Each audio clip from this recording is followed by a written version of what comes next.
स्वागत है आप सभी का अपने YouTube चैनल एजुकेशन वंडर्स में। तो आज हम पढ़ेंगे क्लास 10th यानी कक्षा 10 का भूगोल का पहला चैप्टर संसाधन एवं विकास। संसाधन एवं विकास। संसाधन क्या पढ़ेंगे हम? संसाधन एक वस्तु जो हमारे आवश्यकताओं को पूरा करने में प्रयुक्त की जाती है यानी उपयोग की जाती है और जिसको बनाने के लिए प्रौद्योगिकी उपलब्ध हो, जो आर्थिक रूप से संभाव्य और सांस्कृतिक रूप से मान्य है, एक संसाधन है। मानव प्रौद्योगिकी द्वारा प्रकृति के साथ क्रिया करते हैं और अपने आर्थिक विकास गति को तेज करने के लिए संस्थाओं का निर्माण करते हैं। मानव संसाधनों को महत्वपूर्ण हिस्सा है। पर्यावरण में पाए जाने वाले पदार्थों को संसाधनों में परिवर्तित करते हैं तथा उन्हें प्रयोग करते हैं। इन संसाधनों का वर्गीकरण निम्न प्रकार से किया जाता है। हमने पता चला संसाधन क्या होता है, जो मनुष्य की आवश्यकताओं को पूरा करने के लिए प्रयुक्त की जाती हैं, जो आर्थिक रूप से संभाव्य और सांस्कृतिक रूप से माने हुए क्या एक संसाधन है। इसके बाद हम बात करते हैं इन संसाधनों का वर्गीकरण। संसाधनों के प्रकार। वर्गीकरण संसाधनों के प्रकार उत्पत्ति के आधार पर। उत्पत्ति के आधार पर कौन कौन से हैं? उत्पत्ति के आधार पर जैव संसाधन और अजैव संसाधन। इन संसाधनों की प्राप्ति जीवमंडल से होती है और इनमें जीवन व्याप्त है, जैसे मनुष्य, वनस्पति जात, प्राणी जात, मध्य जीवन, पशुधन आदि। फिर आता है अजैविक संसाधन। सारे संसाधन जो निर्जीव वस्तुओं से बने हैं अजैव संसाधन कहलाते हैं। उदाहरण चट्टान और धातु इत्यादि। समापत्ति के आधार पर यानी समाप्ति के आधार पर। समाप्ति के आधार पर कौन से हैं? नवीकरणीय योग्य संसाधन और अनवीकरणीय योग्य संसाधन। एक है नवीकरणीय और एक है अनवीकरणीय। वे संसाधन जो भौतिक, रासायनिक या यांत्रिक प्रक्रियाओं द्वारा नवीकृत या पुनः उत्पन्न किए जा सकता है, जैसे सौर तथा पवन ऊर्जा, जल, वन आदि। अनवीकरणीय योग्य संसाधन। इन संसाधनों का विकास एक लंबे भूवैज्ञानिक अंतराल में होता है। खनिज और जीवाश्म ईंधन इस प्रकार के संसाधन के उदाहरण हैं। इनके बनने में लाखों वर्ष लग जाते हैं। इनमें से कुछ संसाधन जैसे धातु चक्रीय हैं और कुछ संसाधन जैसे जीवाश्म ईंधन सक्रिय हैं। वह एक बार के प्रयोग के बाद खत्म हो जाता है। स्वामित्व के आधार पर यानी स्वामित्व के आधार पर तो इसके कितने प्रकार है? दो। व्यक्तिगत संसाधन, सामुदायिक स्वामित्व वाले संसाधन, राष्ट्रीय संसाधन। कई प्रकार है। अंतरराष्ट्रीय संसाधन, इसमें 4 प्रकार दिए गए। कौन कौन से? पहला दिया गया है व्यक्तिगत संसाधन। वे संसाधन जिसमें एक व्यक्ति का स्वामित्व होता है, जिसमें एक ही व्यक्ति का अधिकार होता है, संसाधन कहलाते हैं व्यक्तिगत संसाधन कहलाते हैं। जैसे कि बहुत सारे किसानों के पास भूमि होती है, वह उसके बदले सरकार को क्या चुकाते? कर चुकाते। सामुदायिक स्वामित्व वाले संसाधन। यह संसाधन समुदाय के सभी व्यक्तियों को उपलब्ध होते हैं। गांव की सम्मिलित भूमि, तालाब, कुएं इत्यादि और नगरीय क्षेत्रों में सार्वजनिक पार्क, पिकनिक स्थल और खेल के मैदान। राष्ट्रीय संसाधन। तकनीकी तौर पर देश में पाए जाने वाले सारे संसाधन राष्ट्रीय हैं। देश की सरकार को कानूनी अधिकार है कि वह व्यक्तिगत संसाधनों को भी आम जनता के हित में अधिग्रहित कर सकती है। उदाहरण सारे खनिज पदार्थ, जल संसाधन व अन्य जीव, राजनीतिक सीमाओं के अंदर सारी भूमि और 12 समुद्री मील 22 किलोमीटर तक महासागर क्षेत्र वैसे पाए जाने वाले संसाधन क्या है? राष्ट्रीय संपदा कहलाती है। अंतरराष्ट्रीय संसाधन यानी हमने 3 पढ़े। पहले कौन से? व्यक्तिगत, फिर आता है स्वामित्व, फिर राष्ट्रीय संसाधन, फिर हम बात करते हैं अगला अंतरराष्ट्रीय संसाधन। कुछ अंतरराष्ट्रीय संस्थाएं संसाधनों को नियंत्रित करती हैं। तट रेखा से 200 समुद्री मील की दूरी से पर खुले महासागरीय संसाधन पर किसी देश का अधिकार नहीं है। पर किसी देश का अधिकार नहीं है।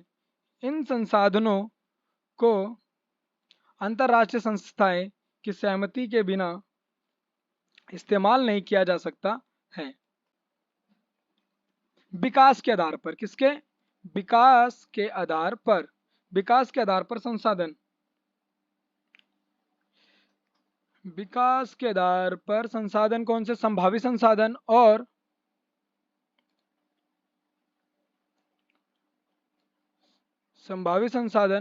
और विकसित संसाधन। संभावित संसाधन जिनकी संभावना हो और जिसकी असंभावना ना हो। संभावित संसाधन वे संसाधन जो किसी प्रदेश में विद्यमान होते हैं परंतु उनका उपयोग नहीं किया गया हो, यानी संभव है लेकिन उनका प्रयोग नहीं किया गया हो। उदाहरण के तौर पर भारत के पश्चिमी भाग विशेषकर राजस्थान और गुजरात में पवन और सौर ऊर्जा अपार संभावनाएं हैं। विकसित संसाधन संसाधन जिनका सर्वेक्षण किया जा चुका है और उनके उपयोग की गुणवत्ता और मात्रा निर्धारित की जा चुकी है, विकसित संसाधन कहलाते हैं। कौन से संसाधन कहलाते हैं? विकसित संसाधन कहलाते हैं। भंडार पर्यावरण में उपलब्ध वह पदार्थ जो मानव की आवश्यकता की पूर्ति कर सकते हैं परंतु उपयुक्त प्रौद्योगिकी के अभाव में उसकी पहुंच से बाहर है, भंडार में शामिल है। उदाहरण के लिए जल में मौजूद गैस हाइड्रोजन और ऑक्सीजन का यौगिक है। हाइड्रोजन ऊर्जा का मुख्य स्रोत बन सकता है परंतु हमारे पास इस उद्देश्य से इसका प्रयोग करने के लिए हमारे पास उन्नत तकनीक का ज्ञान नहीं है। संचित कोष यह संसाधन भंडार का हिस्सा है जिन्हें उपलब्ध तकनीकी ज्ञान की सहायता से प्रयोग में लाया जा सकता है परंतु इनका उपयोग अभी आरंभ नहीं हुआ है। इनका उपयोग भविष्य में आवश्यकता पूर्ति के लिए किया जा सकता है। नदियों के जल को विद्युत पैदा करने में किया जाता है परंतु वर्तमान समय में इसके उपयोग सीमित पर हो रहा है। संसाधनों का विकास संसाधन जिस पर मनुष्य के जीवन यापन के लिए अति आवश्यक है उसी प्रकार जीवन की गुणवत्ता बनाए रखने के लिए महत्वपूर्ण है। ऐसा विश्वास किया जाता है कि संसाधन प्रकृति की देन है, परिणाम स्वरूप मानव ने इसका अंधाधुंध उपयोग किया है जिससे निम्नलिखित मुख्य समस्या पैदा हो गई है। कुछ व्यक्तियों के लालच से संसाधनों का ह्रास हुआ है। दूसरा, संसाधन समाज के कुछ ही लोगों के हाथ में आ गए हैं जिससे समाज दो हिस्सों में बट गया है, अमीर और गरीब। संसाधन के अंधाधुंध शोषण से वैश्विक पारिस्थितिक संकट पैदा हो गया है जैसे पर्यावरण प्रदूषण और भूमि निम्नीकरण, भूमंडलीय ताप। सतत पोषणीय विकास सतत पोषणीय विकास आर्थिक विकास का अर्थ है विकास पर्यावरण को बिना नुकसान पहुंचाए वर्तमान विकास की प्रक्रिया को भविष्य की आवश्यक पीढ़ियों के लिए बचाकर किया जाने वाला कार्य सतत पोषणीय विकास कहलाता है। सतत पोषणीय विकास ऐसा विकास जो वर्तमान की दिशा से शुरू होकर अंत तक बचाया जा सकता है। संसाधन नियोजन संसाधन के विवेकपूर्ण उपयोग के लिए नियोजन एक सर्वमान्य रणनीति है। इसलिए भारत जैसे देश में जहां संसाधनों की उपलब्धता में बहुत अधिक व्यवस्था है, यह और भी महत्वपूर्ण है। यहाँ ऐसे प्रदेश भी हैं जहाँ एक तरह के संसाधनों की प्रचुरता परंतु दूसरे तरह के संसाधनों की कमी है।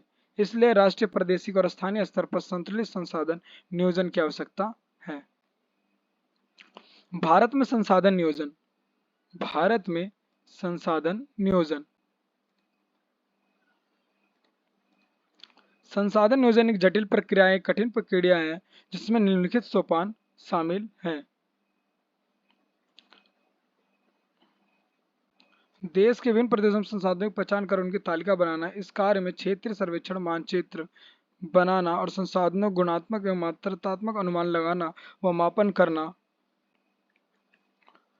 संसाधन विकास योजना लागू करने के लिए उपयुक्त प्रौद्योगिकी कौशल और संस्थान नियोजन ढांचा तैयार करना। संसाधन विकास योजना और राष्ट्रीय विकास योजना में समन्वय स्थापित करना।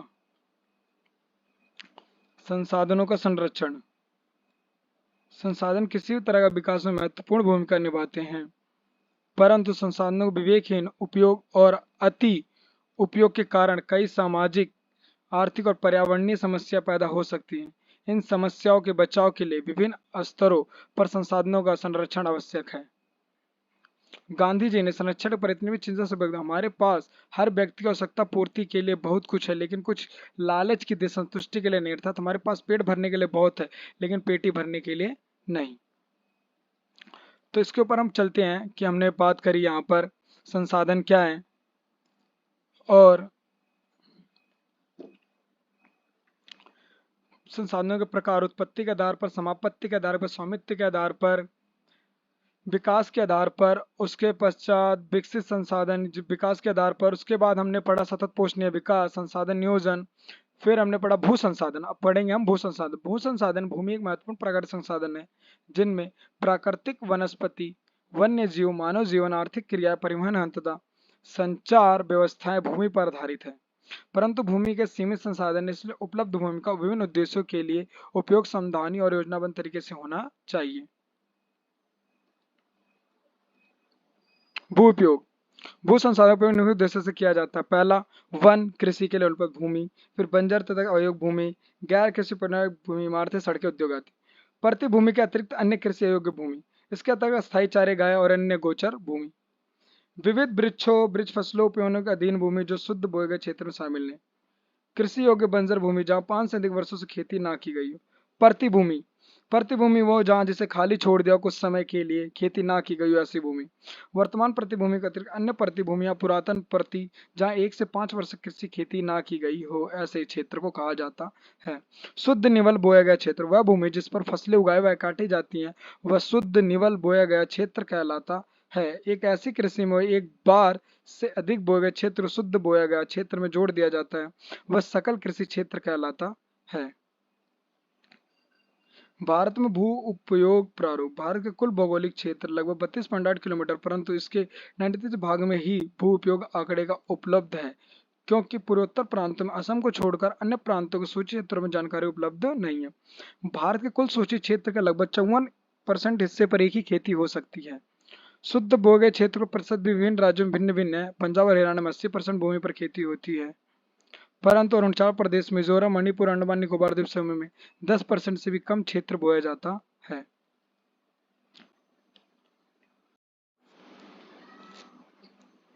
तो हमने अभी ये पढ़ा था भारत में भू उपयोग के प्रारूप। उसके बाद हम पढ़ेंगे राष्ट्रीय वन नीति 1952 द्वारा निर्धारित वनों के अंतर्गत 33% भौगोलिक क्षेत्र अवांछित है। यानी कितने परसेंट भाग अवांछित है? 33%। भूमि निम्नीकरण और संरक्षण उपाय। हम भोजन, मकान और कपड़े की अपनी मूल आवश्यकताओं को 90% भाग भूमि से प्राप्त करते हैं। इस समय भारत में लगभग 13 करोड़ हेक्टेयर भूमि निम्नीकरण है। इनमें से लगभग 28% भूमि निम्नीकृत वनों के अंतर्गत है, 56% क्षेत्र जल अपर्दित है और शेष क्षेत्र लवणीय और क्षारीय है। कुछ मानव क्रियाओं जैसे वनोन्मूलन, अति पशुचारण, खनन ने भी भूमि का निम्नीकरण में महत्वपूर्ण भूमिका निभाई है। फिर आता मृदा संसाधन।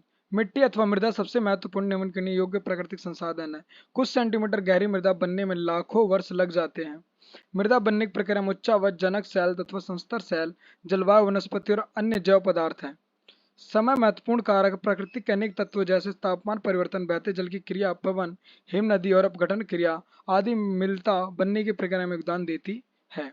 मृदा का वर्गीकरण। भारत में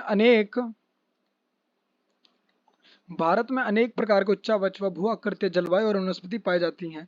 इस कारण अनेक प्रकार की मृदाएं विकसित हुई हैं। जलोढ़ मृदा। यह मृदा विस्तृत रूप से फैली हुई है और एक देश की महत्वपूर्ण मिलता है। संपूर्ण उत्तरी मैदान जलोढ़ मृदा से बना हुआ है। यह मृदा हिमालय की 3 महत्वपूर्ण नदी सिंधु, गंगा, ब्रह्मपुत्र नदियों द्वारा लाए गए निक्षेप से बनती है। एक संकरे गलियारे के द्वारा यह मृदाएं राजस्थान और गुजरात तक फैले हुए पूर्व तटीय मैदान, विशेषकर महानदी, गोदावरी, कृष्णा और कावेरी नदियों के डेल्टा में जलोढ़ मृदा से बनी है।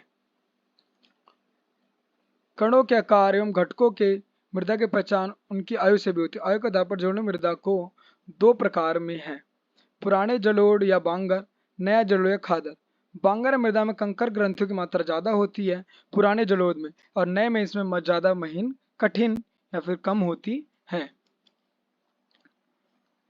जलोढ़ मृदा बहुत उपजाऊ होती हैं क्योंकि इसमें पोटेशियम, फास्फोरस, चूना युक्त होती है, जो गन्ने, चावल, गेहूं, अनाज, दलहन फसलों की खेती के लिए उपयुक्त मानी गई हैं। काले मृदा। इन मृदाओं का रंग काला है और इन्हें रेगर मृदा भी कहा जाता है। काली मृदा जलोढ़ मृदा बहुत उपजाऊ होती है। इसमें पोटेशियम, फास्फोरस, चूना युक्त गन्ने जैसे चावल, अनाज, गेहूं, दलहन की फसल खेती की जाती है। वहीं काली मृदा का रंग क्या होता है? काला होता है। इन्हें रेगर मृदा भी कहा जाता है। मृदा कपास की खेती के लिए उपयुक्त समझी जाती है। इसे काली कपास मृदा के नाम से भी जाना जाता है। इस प्रकार की मृदा दक्कन पठार क्षेत्र के उत्तरी पश्चिमी भाग में पाई जाती है। यह मृदाएं भाग में पाई जाती और लावा जनक सैलों से बनी हैं। यह मृदाएं महाराष्ट्र, सौराष्ट्र, मालवा, मध्य प्रदेश, छत्तीसगढ़ के पठार में पाई जाती हैं और दक्षिणी पूर्वी दिशा में गोदावरी और कृष्णा नदियों की घाटियों तक फैली भी हैं। इस मृदा में कैल्शियम कार्बोनेट, मैग्नीशियम, पोटास और चूने जैसे पौष्टिक तत्वों की मात्रा पाई जाती है, परंतु इसमें फास्फोरस की मात्रा कम पाई जाती है। गर्म और शुष्क मौसम में इन मृदा में गहरे दरारें पड़ जाती है, जिनमें से इस तरह अच्छी तरह वायु मिश्रण हो जाता है। गीले होने पर यह मृदा चिपचिपी हो जाती है, यानी जो काली मृदा, इन्हें रेगर मृदा भी कहा जाता है। और ये मृदा दक्कन पठार के क्षेत्र के उत्तर पश्चिमी भाग में पाई जाती है और ये लावाजनक सैलों से बनी जाती है। जो ये मृदाएं महाराष्ट्र, सौराष्ट्र, मालवा, मध्य प्रदेश, छत्तीसगढ़ के पठार में पाई जाती है और यह दक्षिण पूर्वी दिशा में गोदावरी और कृष्णा नदियों की घाटी तक फैली है। इस मृदा में कैल्शियम कार्बोनेट, मैग्नीशियम, पोटास और चूने जैसे पौष्टिक तत्वों की मात्रा पाई जाती भी है। लाल मृदा और पीली मृदा। लाल मृदा दक्कन पठार के उत्तर पूर्वी और दक्षिणी हिस्सों में रवेदार आग्नेय चट्टानों पर कम वर्षा वाले भागों में विकसित हुई है। यह मृदा ओडिशा, छत्तीसगढ़ मैदान के दक्षिणी छोर पर दक्षिणी पश्चिमी और घाट में पहाड़ी पद पर पाई जाती है। इन मृदा का रंग लाल रंग रवेदार आग्नेय और रूपांतरित चट्टानों में लौह धातु के प्रसार के कारण होता है। इनका पीला रंग इनमें जल संयोजन के कारण होता है। लेटराइट मृदा। लेटराइट शब्द ग्रीक शब्द के लेटर से लिया गया है, जिसका अर्थ है ईंट। लेटराइट मृदा का निर्माण उष्णकटिबंधीय तथा उष्ण उपोष्ण कटिबंधीय जलवायु क्षेत्र, आर्द्र तथा शुष्क ऋतुओं के एक के बाद एक आने के कारण होता है।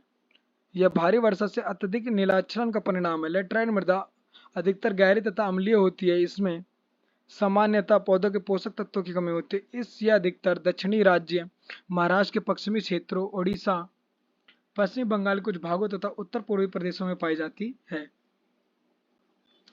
इस मिट्टी में पर्वतीय सदाबहार वन मिलते हैं। इसमें ही ह्यूमस प्राप्त होता है, लेकिन विरल वनस्पति और अर्धशुष्क पर्यावरण में इसमें ह्यूमस की मात्रा कम पाई जाती है। इन मृदाओं पर कर्नाटक, केरल और तमिलनाडु में चाय और कॉफी उगाई जाती है।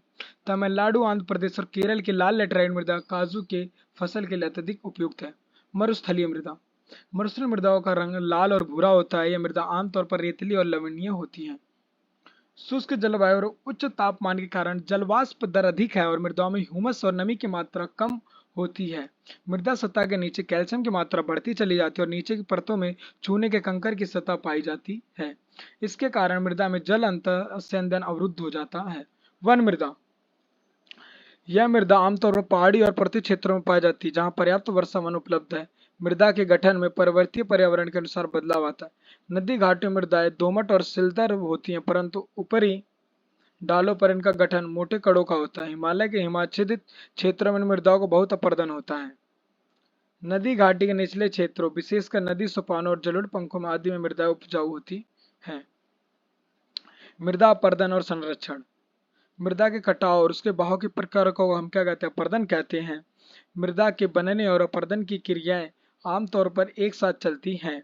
दोनों में संतुलन होता है, परंतु मानवीय क्रियाएं जैसे वनोन्मूलन, अति पशुचारण, निर्माण और खनन इत्यादि कई बार यह संतुलन भंग हो जाता है, जिस कारण मृदा अपर्दन की प्रक्रिया तेज शुरू हो जाती है। मृदा अपर्दन रोकने के उपाय: समोच्च जुताई, पट्टी कृषि, रक्षक मेखला। Thanks for watching my video. Like, comment and share.